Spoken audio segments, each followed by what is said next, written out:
Hi, this is Congressman Tom Cole, the 4th District in Oklahoma. This is another one of our weekly congressional chats. In the House, really, it has not been a very busy week at all. We've had almost no major legislation to consider. The real action in Congress has actually been in the United States Senate. And there it's been a very consequential week. The president, of course, over the holidays, suffered a major defeat when Senator Manchin said he would not support the so-called Build Back Better bill in its current form. He's continued to hold to that position, and that was most of the president's major domestic agenda down the drain, quite frankly, because there's no Republican support for it at all. The president and his administration then switched to what they call voting rights, but really is better considered voting rules. Everybody in America that's of the appropriate age and is an American citizen has the right to vote. But historically, states have decided what the rules of voting are. That is, they've made most of the decisions about elections, and that's actually a matter in the Constitution. Democrats have pushed a major election overhaul that, quite frankly, would federalize the election system in the country, and have tried to push that through. Again, it has uniform Republican opposition, but it has uniform Democratic support. The problem is, in the United States Senate, not enough to get to 50 votes and then use your vice president to break the tie. You've got to get to 60 votes to actually close down debate. The president tried to do that, and the Democrats did. They failed. They got their 50 votes. All 50 Republicans voted no. Then they tried to change the rule, the so-called filibuster rule, to make an exception where voting issues or voting rules are concerned. Again, nobody's questioning the right to vote, and if anybody did anything at the state level, you could appeal that, take them to court, and you'd almost certainly win if there's a violation. But in changing the rules, the president and the majority in the Senate ran into a problem. Two of their own members, again, Senator Manchin from West Virginia and Senator Sinema from Arizona, decided they did not want to change the rules, that they thought doing that would actually make the Senate too much like the House, which is a majoritarian institution, and would make cooperation between the two parties and bipartisanship less likely to occur. Both sides would just simply, when they had the majority, ram through whatever they wanted to without much consideration of the viewpoint of the other side. Right now, structurally, whether Republicans or Democrats are in the majority in the United States Senate, to get anything passed, they have to work together. They have to get to that magic 60 votes. So at least some part of the opposition party has to consent, unless there's just overwhelming dominance by one party or the other. That doesn't happen very often in the United States Senate. So again, it was a pretty tough week for the president. They couldn't resurrect Build Back Better. They couldn't pass their voting rules or rights legislation, and they couldn't alter the filibuster to allow them to achieve that objective where voting issues are concerned. So catastrophic defeat for the president. But this week was also consequential in the sense that it marks 1 year of the Biden presidency. And President Biden on Wednesday of this week actually gave a 2-hour press conference more or less defending the case that the administration had been successful, and said the American people simply don't understand how successful we've been, and that's why we have bad poll numbers right now, and the Republicans haven't cooperated with us. I think there's a better view, and that's this has been an extraordinarily disappointing year, I think, for the American people and certainly for the administration. And I think if you think back over the year, it's easy to understand why. Let's start with COVID, where the president walked into a promising situation. Vaccines had been developed. They were being deployed. We were vaccinating over 1 million Americans a day when he took office, which actually was his initial goal. They were able to expand that. That is excellent. And that offered a measure of protection that the American people had not had. Nevertheless, however you want to look at COVID, the issue hasn't been taken care of completely by a long shot. We actually have more COVID cases today than we had when the president took office, because there's been 2 new variants, the Delta variant and Omicron, that have come along, and particularly the latter, has been extraordinarily infectious. And we've lost actually in this last year more people during the Biden administration, than we lost during the Trump administration. Finally, and much more troubling in some ways, is the fact that despite spending literally hundreds of billions of dollars, the administration was caught unprepared in terms of having rapid testing available to the American people. We have the technology.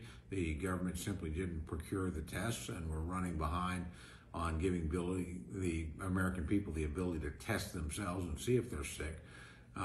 And second, the same thing's true of therapeutics. Promising therapeutics have been developed in the last 18 months.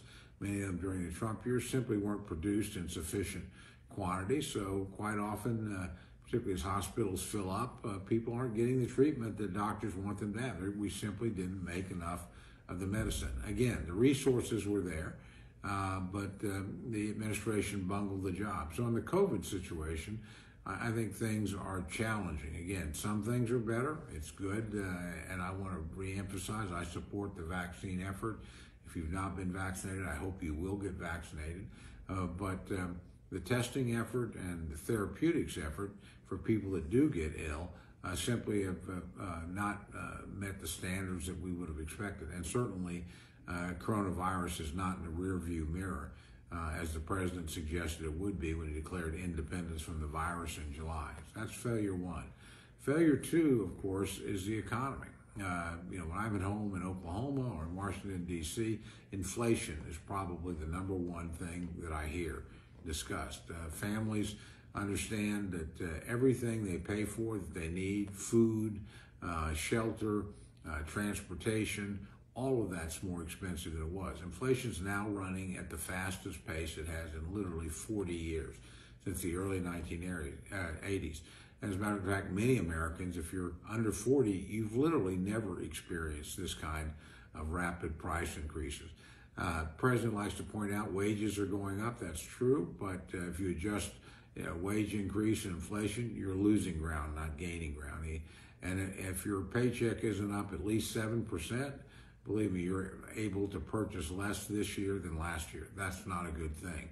And the cause of that is the excessive spending that the administration engaged in over objections by Republicans and even some Democratic economists like Larry Summers, the former Clinton Treasury Secretary, very famous economist, warned that spending the kind of money Democrats spent early in the Biden presidency would lead to inflation. Well, it has. It's here. And despite assurance from the Federal Reserve it would be transitory, it's stubborn and persistent. Another problem, of course, that the president, I think, has to take complete responsibility for is the southern border.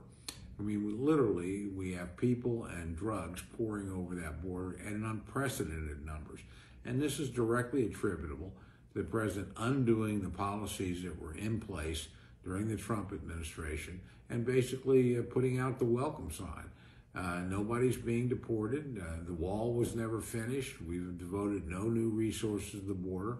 And we've made people coming in illegally know that, hey, we'll release you if you get into the country. We'll wait for you to show up at court. That doesn't happen very often.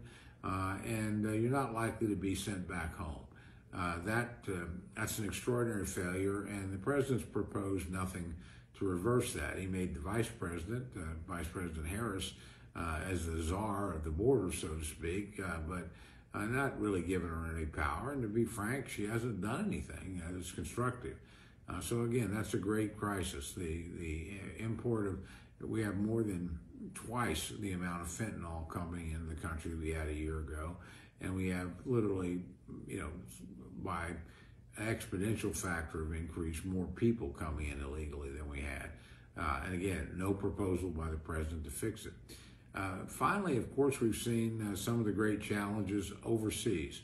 And I think they stem directly from the president's decision to withdraw from Afghanistan in such a haphazard, incomplete way. That turning over of a country of 38 million people back to the Taliban is something that was an enormous mistake. It may have been fleetingly popular, but many people warned it would send the wrong message around the world. We gave back a country of 38 million people to the same folks that hosted Osama bin Laden. And in the process, 13 Americans died during the withdrawal. Hundreds were left behind. Certainly thousands of Afghans who cooperated and worked with were also left behind. We were able to get, several tens of thousands out. That's a good thing. But just to say the operation was a success when anybody watching their television set could see it was an abysmal failure, I think is one of the things that began undermining the confidence of the American people in the leadership of the president. I think our adversaries are quick to note things like that. So as I speak to you, we have over 100,000 Russian soldiers massed along the Ukrainian border. Ukraine's not directly an ally of the United States, but invading countries and democratic countries and changing their government because you don't like them, and demanding the United States roll back NATO.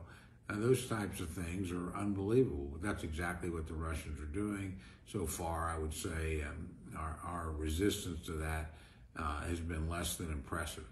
And you also see the Chinese being more aggressive in the South China Sea, in the East China Sea, in the skies, in the defense zones around Taiwan, with the Uyghurs, a Muslim group in far western China who've been subject to genocide, with Chinese ignoring their treaty obligations in Hong Kong and crushing the democratic movement there. Again, there's been no resolute American response. And so I think by most of the measures that you look at, and that includes polls, things look pretty bad right now. Only 28% of the American people think things are going in the right direction, according to one recent survey. 64% believe it's going in the wrong direction. Only 28% say that they hope the president runs again. 70% say they hope he doesn't. Again, that would change a real campaign. But the reality is the American people have had a year of this administration and are not very happy about it. This is not unique to Oklahoma. These are national figures that I just quoted, and they show a broad disappointment in this administration. Having said all that, of course, we're going to keep working the things, and we're heavily involved in negotiations over the appropriations bills. Those are critical to our state, everything from funding the military at places like Fort Sill and Tinker Air Force Base, McAllister Ammunition Depot, Enid and Altus Air Force Bases. Those things are very important, and they're critical programs. So we're focused on that. We hope there will be some areas we can cooperate with the president and with our Democratic colleagues. They've been few and far between this year. But I think in summary, it would be hard not to be disappointed whether you supported President Biden or did not during the last election campaign. Most Americans have come to the conclusion this has not been a successful opening year. And we'll see what the president does to change that. Right now, I think his tendency is just to simply blame the Republicans, although, again, most of his major initiatives were scuttled because not every Democrat would go along. And the Republicans were never included in a negotiation. The great exception to that, of course, is the infrastructure package. And when the president sits down and works with you, I didn't vote for it. Nobody in our delegation voted for it. But there will be Republicans who come to the table and work with him. And indeed, there are a number of areas I would like to work with the president on. But so far, been very little outreach from the White House to the minority side of the aisle, even though they need Republican votes in the Senate. And even though to pass appropriations bills in the House, they will also need Republican votes. So we'll keep tracking it for you. We hope things get better next week. In the meantime, stay safe and try and look after yourself and your family. And if we can ever be of any help in any way, never hesitate to contact me or my office.